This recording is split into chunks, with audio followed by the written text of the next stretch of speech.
Hallo Liam. Hallo Liebe. Hou julle nog lekker skoolvakansie? Ja. Kuier julle lekker hier by ons, by oupa en ouma? Ja.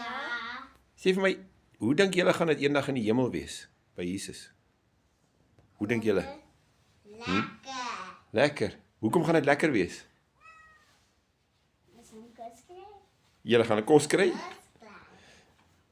en gaan daar mense wees wat lief is vir julle.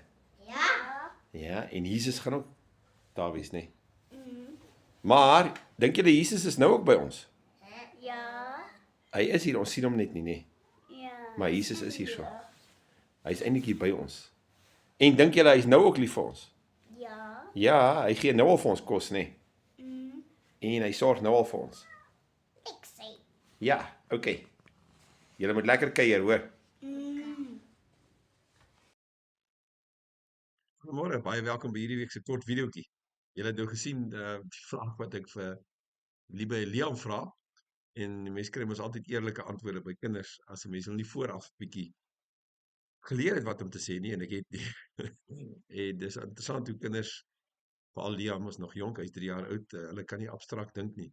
Hulle kan nie dink dat Jesus of die Here in die hemel kan wees en hier by ons op aarde nie. Liebe begin dit al 'n bietjie verstaan dat ons nie die Here kan sien en hom nie kan hoor praat met ons nie. Dit is goed wat kinders moet leer. En natuurlik, ons leer nie net van God nie. Die Here in sy genade en sy almag openbaar homself aan ons. Dan kan ons hom begin verstaan en erken en dit noem ons dan geloof en vertroue wat die Bybel van praat. En dis deel van 'n wonderwerk. Dis die Here wat homself openbaar. Maar die Here maak gebruik van ouers en grootouers en die kerk, die gemeenskap van gelowiges om homself ook te openbaar. Dis waar ons baie belangrik is. Eendag het ons het gelees in Lukas 10 gister in die kerk waar Jesus praat met 'n wetgeleerde en die wetgeleerde het vir Jesus gevra, hoe kan hy die ewige lewe erf? Wat moet ek doen om die ewige lewe te erf? So, hoe kan ek dit verdien? En die Here sê toe vir hom, Jesus sê vir hom, wat staan in die wet? Wat staan in die Bybel? Die eerste 5 boeke van die Bybel het hulle beskou as die wet. En die wetsgeleerde antwoord reg. Hy sê jy moet God lief hê met jou hele hart, met jou hele siel en jou hele verstand. Dit staan in Deuteronomium en jou medemens is jouself. Staan in Levitikus 19. Die wetgeleerde weet wat hy moet doen, maar hy verstaan dit verkeerd. Hy soek 'n wet, hy soek iets wat hy kan doen. Nou hoe doen jy dat jy God moet lief hê met jou hele hart, met jou hele siel en jou hele verstand? En hoe doen jy dan liefde vir jou naaste? So hy verstaan Jesus heeltemal verkeerd. Hy weet wat hy moet doen. Hy lees dit in die Bybel, maar hy verstaan dit verkeerd. En Jesus probeer dit vir hom verduidelik met die gelykenis van die barmhartige Samaritaan. Julle ken dit, die man wat op reis was van Jerusalem na Jerigo en hy word aangeval deur rowers, steel en hy word geslaan en hy lê daar langs die pad. Kom 'n priester verby, priester help hom nie. Die priester werk in die tempel. Priester is veronderstel. Die leviet kom verby, die leviet werk ook in die tempel. En hy help ook nie die man nie. En dan kom 'n Samaritaan verby. 'n Haatlike nasie, volk vir die Jode.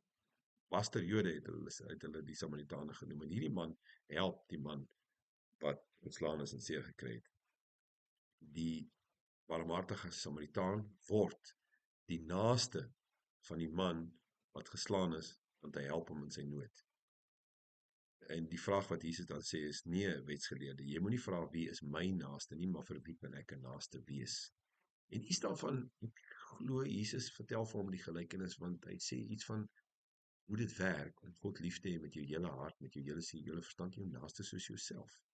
As ons God reg verstaan en ons begin leef vanuit liefde vir hom, as ons sy liefde leer ken, begin daardie liefde ook deurspoel na ons medemens toe, en dan kan ons 'n naaste wees vir mekaar, en dan begin ons die ewige lewe beleef. Ons beleef God se teenwoordigheid. Ons ervaar sy liefde en sy sorg en sy omgee. En dis deel van wat kinders by ons moet beleef. Hulle moet by ons genade beleef. En ons kan vir hulle verduidelik, omdat God genadig is vir ons. Dis die Here wat vir ons sorg. Hy gee vir ons kos en klere. Ons werk, hy voorsien die werk. Hy voorsien die diere waarmee ons kan boer en die plante en al die tipe dinge. En die kinders leer dan by ons hoe God is.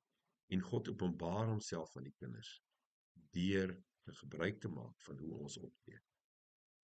Dus ek dink ons uitdaging in hierdie week is om 'n naaste te wees vir mekaar.